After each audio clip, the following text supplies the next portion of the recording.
Hey everyone, in this video I'll be showing you a pure 12 build for the Draconic Sorcerer in Baldur's Gate 3. This build comes online very early with so many Act 1 items that work perfectly on this, and it stays powerful all the way through to the endgame. One of the most powerful classes, and the best part about the Draconic Sorcerer is how tanky it is. You get one more hit point per level. On top of that, you have built-in mage armor, so you don't have to expend spell slots or scrolls to give yourself that +3 to your armor class at base. So with this, when you're not wearing armor, you get a 13 base armor class. There are different clothing options later on in the game that can give you a +1 or +2 to your armor class, and then you also add your dexterity modifier on top of that. Now, we gotta choose between our Draconic Ancestor. In all honesty, I do think that the fire is one of the easiest for a first-time player, but also one of the strongest because Scorching Ray fits amazingly on any setup, especially with the Hat of Fire Acuity, because then you can land any of your control spells.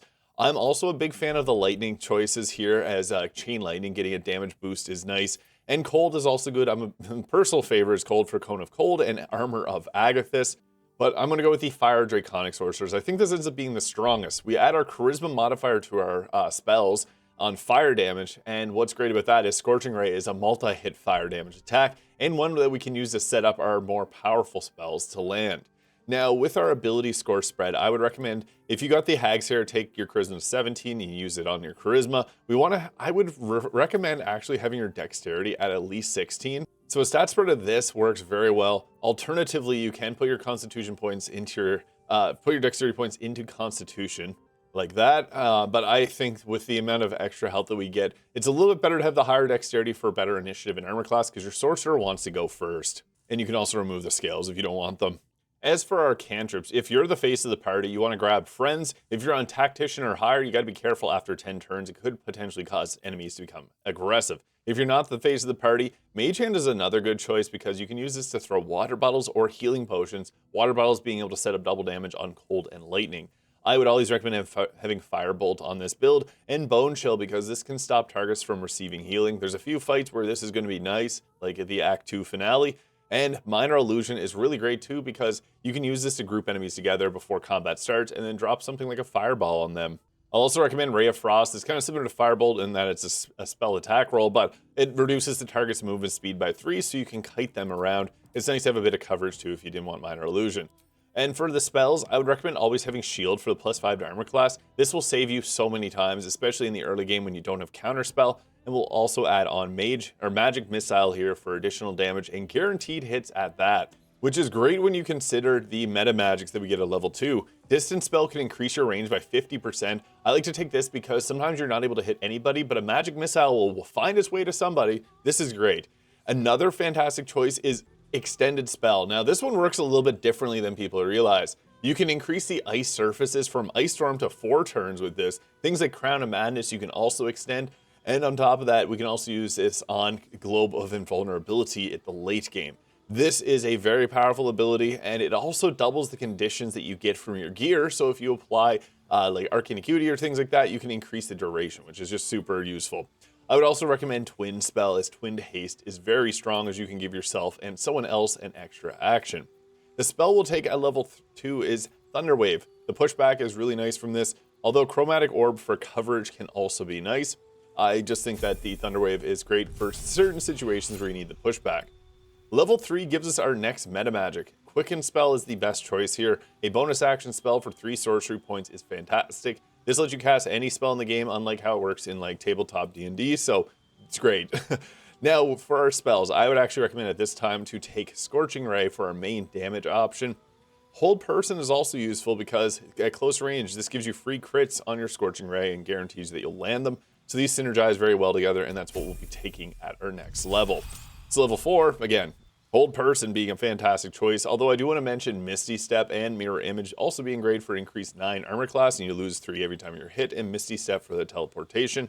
We'll also throw in another spell here with something like, I guess, the Minor Illusion cantrip or anything you didn't previously take. This just works very well. And then for our first feat, I am a big fan of the +5 to initiative from Alert, because this means that you're going to be going first most times, and a sorcerer with their Quickened Spell can really turn the tides of battle very fast. Ability score improvement on your Charisma modifier is also, to improve your Charisma modifier is also a great choice, but I think that getting the Alert early on is a little bit more optimal in most situations. Level 5 gives us a choice in spells. I really like Fireball here, but you could also throw in Counterspell, which is arguably a bit better. I'm also a big fan of Lightning Bolt, but Fireball just fits this a little bit better. You can also go ahead here and replace a spell. If you find you're not using Thunderwave, no point in having it. You can then take Counterspell for the situationalness that could arise from using something like that at this level. Level 6 is when we get our big power spike. Because not only do we have that level 5 power spike, we now get even more damage, adding the Charisma modifier to the damage that we deal with fire spells. So that's our Scorching Rays and our Fireballs, Wall of Fire, etc. We also have this here, will give us resistance if we cast a certain spell type.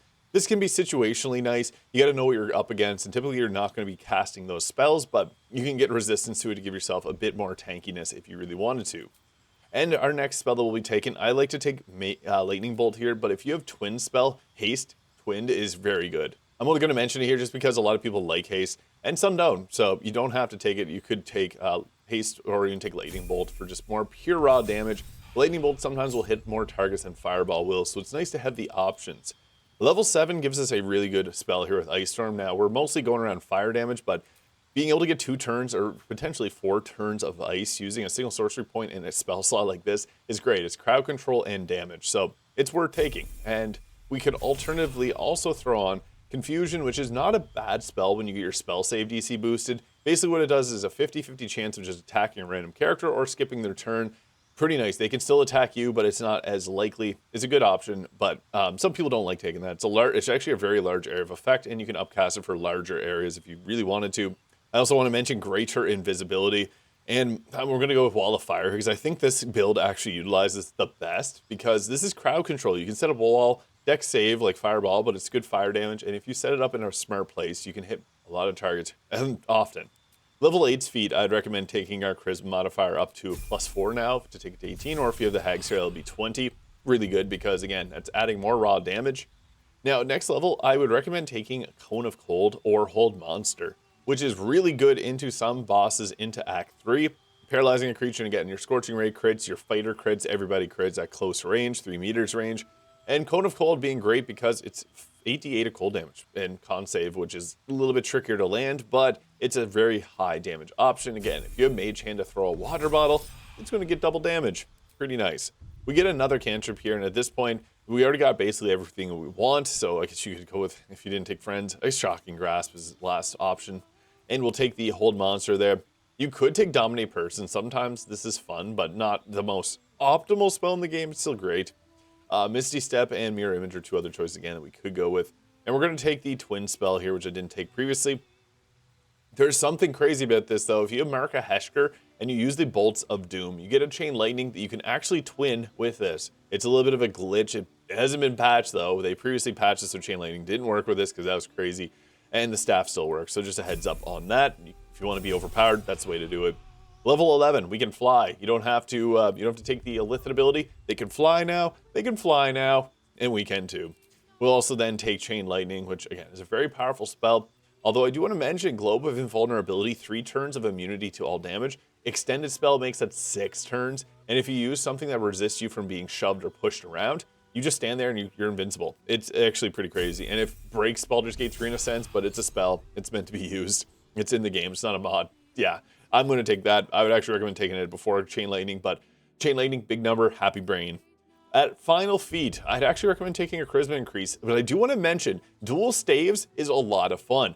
This can actually, we use Fire build, but Fire and Ice actually kind of go together, oddly enough, in Baldur's Gate 3. You could do the Morning Frost and then take in your offhand Marika Heshker for lightning on Marika Heshker. We cast the fire spells. The Morning Frost can potentially apply Chilled, and if you do apply Chilled, you would then go ahead and use something like Cone of Cold.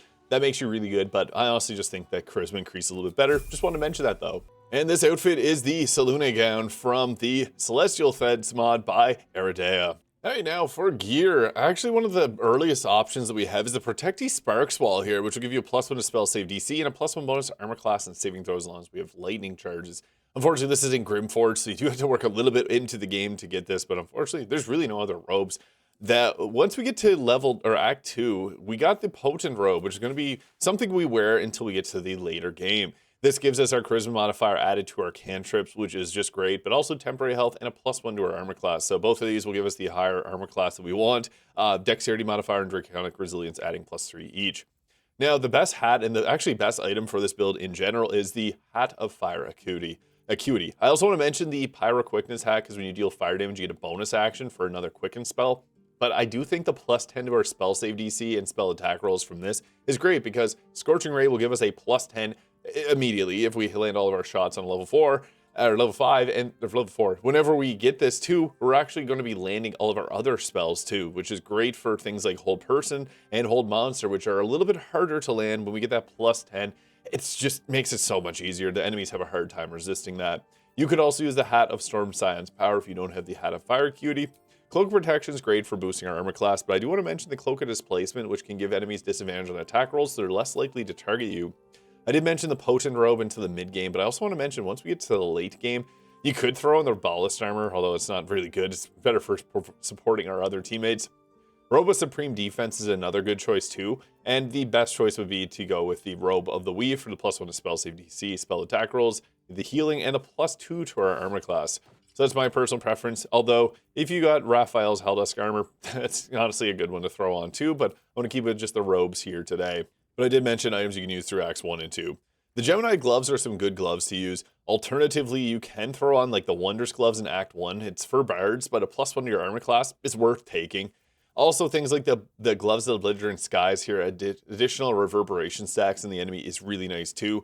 But the Gemini gloves are my personal preference if you don't use the Wondrous gloves for the armor class boost.